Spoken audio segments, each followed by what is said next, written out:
Hi guys, ಎಲ್ಲರಿಗೂ S ಅಕಾಡೆಮಿಗೆ ಸ್ವಾಗತ.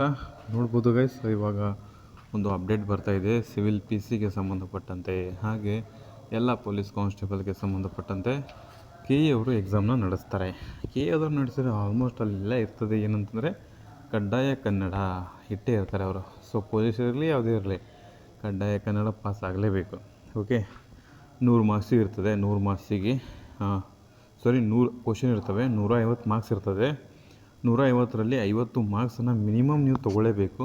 ಆವಾಗ ಮಾತ್ರ KE ನಡೆಸುವಂತಹ ಎಕ್ಸಾಮ್ಗೆ ನೀವು ಕ್ವಾಲಿಫೈ ಆಗ್ತೀರಾ. ಸೊ ಎಲ್ಲರೂ ಬರೀಬೇಕಾ ಅಂತಂದರೆ ಅಲ್ಲ, ಇದರಲ್ಲಿ ಕೆಲವೊಂದಿಷ್ಟು ಜನಕ್ಕೆ ವಿನಾಯಿತಿ ಇದೆ. ಹಾಗಿದ್ರೆ ಯಾರಿಗೆ ವಿನಾಯಿತಿ ಇದೆ, ಯಾರು ಬರಿಬೋದು ಅಂತಂದರೆ ನೋಡಿ ಗೈಸ್, ನೀವೇನಾದರೂ SSLCಯಲ್ಲಿ ಫಸ್ಟ್ ಲ್ಯಾಂಗ್ವೇಜ್, ಸೆಕೆಂಡ್ ಲ್ಯಾಂಗ್ವೇಜ್ ಅಥವಾ ಥರ್ಡ್ ಲ್ಯಾಂಗ್ವೇಜ್ನಲ್ಲಿ ಕನ್ನಡ ಭಾಷೆಯನ್ನು ಕಲ್ತಿದ್ರೆ, ಕನ್ನಡ ಭಾಷೆ ನಿಮಗೆ ಇತ್ತಪ್ಪ ಅಂತಂದರೆ ನೀವು ಆರಾಮಾಗಿ ಏನು ಮಾಡ್ಕೋಬೋದು ಅಂತಂದರೆ ಈ ಎಕ್ಸಾಮ್ನ ವಿನಾಯಿತಿನ ಪಡ್ಕೋಬೋದಾಗಿರ್ತದೆ. ಅದನ್ನ ನಿಮಗೆ ತೋರಿಸ್ತೀನಿ.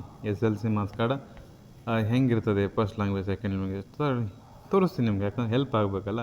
ಹಂಗಾಗಿ ಆ ಥರ ಏನಾದ್ರು ಇತ್ತಪ್ಪ ಅಂತಂದರೆ ನೀವು ಬಿಡ್ಬೋದು. ಅಂದರೆ ಏನು ಇಲ್ಲಿ ಕಡ್ಡಾಯ ಕನ್ನಡ ಅಂತ ಇರ್ತದಲ್ಲಿ ಅಲ್ಲಿ ನೀವು ಎಸ್ ಅಂತ ಕೊಡ್ಬೋದು, ಎಸ್ ನಂದಿದೆ ಅಂತ ಕೊಡ್ಬೋದು. ಆಮೇಲೆ ಕಡ್ಡಾಯ ಕನ್ನಡ ಅಂತೇಳಿ ನೀವೆಲ್ಲರೂ ಪಾಸ್ ಆಗಿದ್ದೀರಾ KE ಕಡೆಯಿಂದ ಅಂತೇಳಿ ಕೊಟ್ಟಿರ್ತಲ್ಲ, ಅಲ್ಲಿ ನಿಮ್ಮದು ಸರ್ಟಿಫಿಕೇಟ್ ಇದ್ದರೆ ಮಾತ್ರ, ಕಡ್ಡಾಯ ಕನ್ನಡ ಬರ್ದಿದ್ದು ಸರ್ಟಿಫಿಕೇಟ್ ಇದ್ದರೆ ಮಾತ್ರ ಎಸ್ ಕೊಡಬೇಕು, ಇಲ್ಲಾಂದರೆ ನೋ ಕೊಡಬೇಕು. ಓಕೆ, ಅದನ್ನ ತೋರಿಸ್ತೀನಿ ನಿಮಗೆ. ಓಕೆ, ಇಲ್ಲೇನಿದೆ ಅಂತಂದರೆ ನೋಡ್ಬೋದು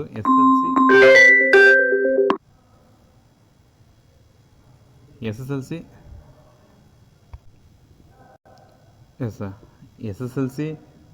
ನೋಡ್ಬೋದು ನೀವು ಇಲ್ಲಿ ಕಾನ್ಸ್ಟೇಬಲ್ಗೆ ಸಂಬಂಧಪಟ್ಟಂತೆ SLC ಪರೀಕ್ಷೆಯಲ್ಲಿ ಅಥವಾ ರಾಜ್ಯ ಸರ್ಕಾರದ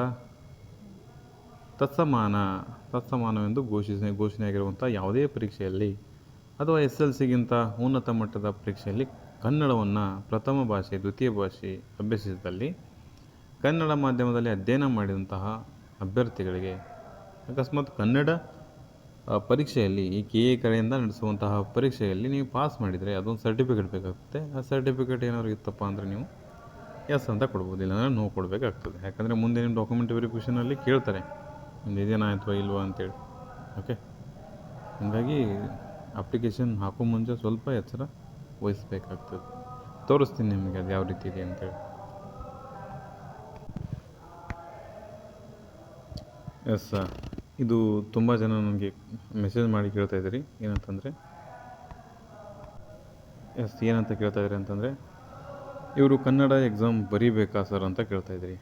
ನೋಡ್ಬೋದು ಇಲ್ಲಿ ಕನ್ನಡ ಎಕ್ಸಾಮ್ ಬರೀಬೇಕಾ ಸರ್, ಈ ಥರ ನಿಮ್ಮದು SLC ಮಾರ್ಕ್ಸ್ ಕಾರ್ಡನ್ನ ಕಳಿಸ್ಬಿಟ್ಟು ಕೇಳ್ತಾ ಇದ್ದೀರಿ. ಸೊ ಹಾಗಾಗಿ ಎಲ್ಲರಿಗೂ ಒಂದು ಕ್ಲಾರಿಫಿಕೇಷನ್ ವಿಡಿಯೋ ಮಾಡೋಣ ಅಂತ ತಿಳ್ಕೊಂಡು ಒಂದು ವಿಡಿಯೋನ ಮಾಡ್ತಾಯಿದ್ದೀನಿ. ನೋಡಿ, ನಿಮ್ಗೆ ಹೆಲ್ಪ್ ಆಗುತ್ತೆ. ಹೆಲ್ಪ್ ಆದರೆ ಮಾತ್ರ ಲೈಕ್ ಕೊಡಿ, ಇಲ್ಲ ಅಂತಂದರೆ ನಿಮ್ಮ ಇಷ್ಟ, ಡಿಸ್ಲೈಕ್ ಕೊಟ್ಟು ಹೋಗ್ಬೋದು, ಏನು ತೊಂದರೆ ಇಲ್ಲ.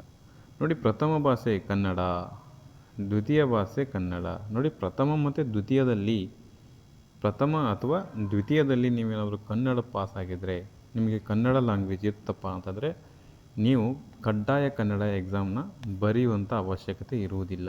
ಓಕೆ, ಅದನ್ನು ನಿಂತಿರಲಿ.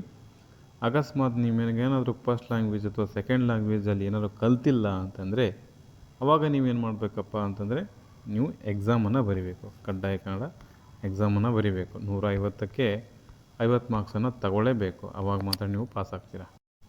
ಎಸ್, ಆವಾಗ ಮಾತ್ರ ನೀವು ಏನಾಗ್ತೀರಾ ಅಂತಂದರೆ ಪಾಸ್ ಆಗೋಕ್ಕೆ ಸಾಧ್ಯ. ಆವಾಗ ಮಾತ್ರ ನೀವು ರಿಯಲ್ ಪೊಲೀಸ್ ಎಕ್ಸಾಮ್ನ ಬರೆಯೋಕ್ಕೆ ಸಾಧ್ಯವಾಗುತ್ತೆ. ಇಲ್ಲ ಅಂತಂದರೆ ನಿಮಗೆ ಮುಂದೆ ಪೊಲೀಸ್ ಎಕ್ಸಾಮ್ ಬರೆಯೋಕ್ಕೆ ಅವಕಾಶನೇ ಕೊಡಲ್ಲ. ಯಾಕಂದರೆ ಫೇಲ್ ಆಗಿಬಿಟ್ಟಿರ್ತಾರೆ. ಕಡ್ಡಾಯ ಕನ್ನಡ ಫೇಲ್ ಆದರೆ ಮುಗೀತು, ನೀವು ಪೊಲೀಸ್ ಎಕ್ಸಾಮ್ ಬರೆಯೋಕ್ಕೆ ಅವಕಾಶ ಕೊಡಲ್ಲ. ಹೀಗಾಗಿ 50 ಮಾರ್ಕ್ಸನ್ನು ತೆಗಿಲೇಬೇಕು. ನೀವು ಈ GK ಜೊತೆ, ಕರೆಂಟ್ ಅಫೇರ್ಸ್ ಜೊತೆ, ಮೆಂಟಲ್ ರಿವ್ಯೂ ಜೊತೆ ಕಡ್ಡಾಯ ಕನ್ನಡ ಪರೀಕ್ಷೆ ಕೂಡ, ಕನ್ನಡ ಪರೀಕ್ಷೆ ಕೂಡ ಓದಬೇಕಾದ ಅನಿವಾರ್ಯತೆ ಇದೆ. ಏನೂ ಮಾಡೋಕ್ಕಾಗಲ್ಲ. ಓಕೆ, ಓದಲೇಬೇಕು. ಮತ್ತು ಇದ್ರ ಬಗ್ಗೆ ನಿಮ್ಮ ಅಭಿಪ್ರಾಯ ಏನು? ಇಡಬೇಕಾಗಿತ್ತಾ ಪೊಲೀಸ್ ಎಕ್ಸಾಮ್ಗೆ ಕಡ್ಡಾಯ ಕನ್ನಡ? ನಿಮ್ಮ ಒಂದು ಅಭಿಪ್ರಾಯವನ್ನು ಕೆಳಗಡೆ ಕಮೆಂಟ್ ಬಾಕ್ಸ್ನಲ್ಲಿ ಚರ್ಚೆ ಮಾಡಿ. ತೋರಿಸ್ತೀನಿ ಮತ್ತೊಂದು ನಿಮ್ಮ ಡೌಟ್ ಏನಿದೆ ಅಂತಂದರೆ. ನಿಮ್ದು ಇನ್ನೊಂದು ಡೌಟ್ ಏನಪ್ಪ ಅಂತಂದರೆ ಇದೊಂದು ಕೇಳ್ತಾ ಇದ್ದೀರಿ ಏನಂತಂದರೆ ಅದನ್ನೇ ಹೇಳಿದ್ನಲ್ಲ ನಿಮಗೆ. Have passed the compulsory Kannada examination authority ಕಡೆಯಿಂದ, KE ಕಡೆಯಿಂದ ಅಥವಾ KPC ಕಡೆಯಿಂದ, ಎನಿ ಅದರ್ ಎಕ್ಸಾಮಿನೇಷನ್ ಅಥಾರಿಟಿ ಕಡೆಯಿಂದ ನೀವು ಪಾಸ್ ಆಗಿದ್ದೀರಾ ಅಥವಾ ಇಲ್ಲೋ ಅಂತ ಕೇಳ್ತಾರೆ. ಪಾಸ್ ಆಗಿದ್ರೆ ಪಾಸ್ ಆಗಿನತ್ತಂದರೆ ಅಂದರೆ ನಿಮ್ಮದು ಸರ್ಟಿಫಿಕೇಟ್ ಬೇಕಾಗುತ್ತೆ. ಸರ್ಟಿಫಿಕೇಟ್ ಪಾಸ್ ಆಗಿದ್ದೀನಿ ಅಂತೇಳಿ ಸರ್ಟಿಫಿಕೇಟ್ ಬೇಕು. ಅದಿದ್ದರೆ ಮಾತ್ರ ಎಸ್ ಕೊಡಿ. ಇಲ್ಲ ಅಂತಂದರೆ ನೀವು ನೋ ಕೊಡಬೇಕು. ಇದು ನೆನ್ಪಿಟ್ಕೊಳ್ಳಿ. ಅದಿಲ್ಲ ಅಂದರೆ ನೋ ಕೊಡಬೇಕು ಸರ್ಟಿಫಿಕೇಟ್. ಯಾಕಂದರೆ ನಿಮ್ಮದು ಡಾಕ್ಯುಮೆಂಟ್ ವೆರಿಫಿಕೇಷನ್ಗೆ ಹೋದಾಗ ಅದು ಕೇಳ್ತಾರೆ. ಅದಿಲ್ಲ ಅಂದರೆ ರಿಜೆಕ್ಟ್ ಮಾಡುವಂಥ ಚಾನ್ಸಸ್ ಇರ್ತದೆ. ಹಾಗಾಗಿ ಯಾವುದೇ ರೀತಿ ಕನ್ಫ್ಯೂಷನ್ ಮಾಡ್ಕೋಕ್ಕೆ ಹೋಗ್ಬೇಡ್ರಿ. ಕರೆಕ್ಟಾಗಿ ಎಕ್ಸಾಮನ್ನು ಬರೀಬೇಕಾದ್ರೆ ಮೊದಲು ಅಪ್ಲಿಕೇಶನ್ ಕರೆಕ್ಟ್ ಹಾಕ್ಬೇಕು. ಓಕೆ, ಇಲ್ಲೇ ಗಡ್ಬಡ್ ಮಾಡಿದರೆ ಮುಂದೆ ಹೋಗೋಕ್ಕೆ ಅವಕಾಶ ಸಿಗೋಲ್ಲ. ಇನ್ನು ಮುಂದೆ ನೆಕ್ಸ್ಟ್ ಇದೆ ನೋಡಿ, have you passed Kannada subject 10th SLC PUC any higher level ಅಂತ ಕೇಳ್ತಾರೆ. ಇಲ್ಲಿ ನೀವು ನೋ ಕೊಡಬಾರ್ದು. ಹಾಗಾಗಿ ತೋರಿಸಿದ್ನಲ್ಲ ನಿಮ್ಮ ಸರ್ಟಿಫಿಕೇಟ್, ಅಲ್ಲಿ ನೀವು ಫಸ್ಟ್ ಲ್ಯಾಂಗ್ವೇಜ್ ಅಥವಾ ಸೆಕೆಂಡ್ ಲ್ಯಾಂಗ್ವೇಜಲ್ಲಿ ಏನಾದರೂ ನೀವು ಕಲ್ತಿದ್ರಪ್ಪ ಅಂದರೆ ಕನ್ನಡ, ಮತ್ತು ಕನ್ನಡ ಬರೆಯುವಂಥ ಅವಕಾಶ ಇರುವುದಿಲ್ಲ, ಮತ್ತು ಕನ್ನಡ ಬರೆಯುವಂಥ ಅವಶ್ಯಕತೆ ಇರುವುದಿಲ್ಲ. ಓಕೆ, ಬೇಕಾದರೆ ನೀವು ಬರಿಬೋದು. ಓಕೆ, ಬೇಕಾದರೆ ಬರಿಬೋದು, ಇಲ್ಲಾಂದರೆ ನಿಮಗೆ ಇಷ್ಟ. ಇದಿಷ್ಟು ಸ್ವೀಟ್ ಆ್ಯಂಡ್ ಶಾರ್ಟ್ ಮಾಹಿತಿ ಆಗಿತ್ತು. ಮತ್ತು ಇದ್ರ ರಿಲೇಟೆಡಾಗಿ ನಿಮಗೇನಾದರೂ ಸಮಸ್ಯೆ ಇತ್ತಪ್ಪ ಅಂದರೆ, ಮತ್ತೇನಾದರೂ ಪ್ರಾಬ್ಲಮ್ ಇತ್ತಂದರೆ ಕೆಳಗಡೆ ವಾಟ್ಸಪ್ ಲಿಂಕ್ ಮತ್ತು ಟೆಲಿಗ್ರಾಮ್ ಗ್ರೂಪ್ ಲಿಂಕನ್ನು ಕೊಟ್ಟಿರ್ತೀನಿ. ಜಾಯ್ನ್ ಆಗಿ ನನ್ನ ಜೊತೆ ಕೂಡ ಮಾತಾಡ್ಬೋದು. ಮತ್ತು ನಿಮ್ದೇನಾದ್ರು ಇದ್ದರೆ ವಾಟ್ಸಪ್ಪಲ್ಲಿ ಮೆಸೇಜ್ ಕಳಿಸ್ಬೋದು, ಅದಾಗ ನಾನು ರಿಪ್ಲೈ ಮಾಡ್ತೀನಿ. ಏನಾದರೂ ಇದ್ದರೆ ಮತ್ತು ಕಮೆಂಟ್ ಕೂಡ ಮಾಡಿ. ಓಕೆ, ಇದೊಂದು ನಿಮಗೆ ಇನ್ಫಾರ್ಮೇಷನ್ ತಿಳಿಸ್ಬೇಕಾಗಿತ್ತು, ತಿಳಿಸಿದ್ದೀನಿ. ಸೊ ಎಲ್ಲರೂ ಕೂಡ ಚೆಂದ ಓದಿ. All the best. Thank you.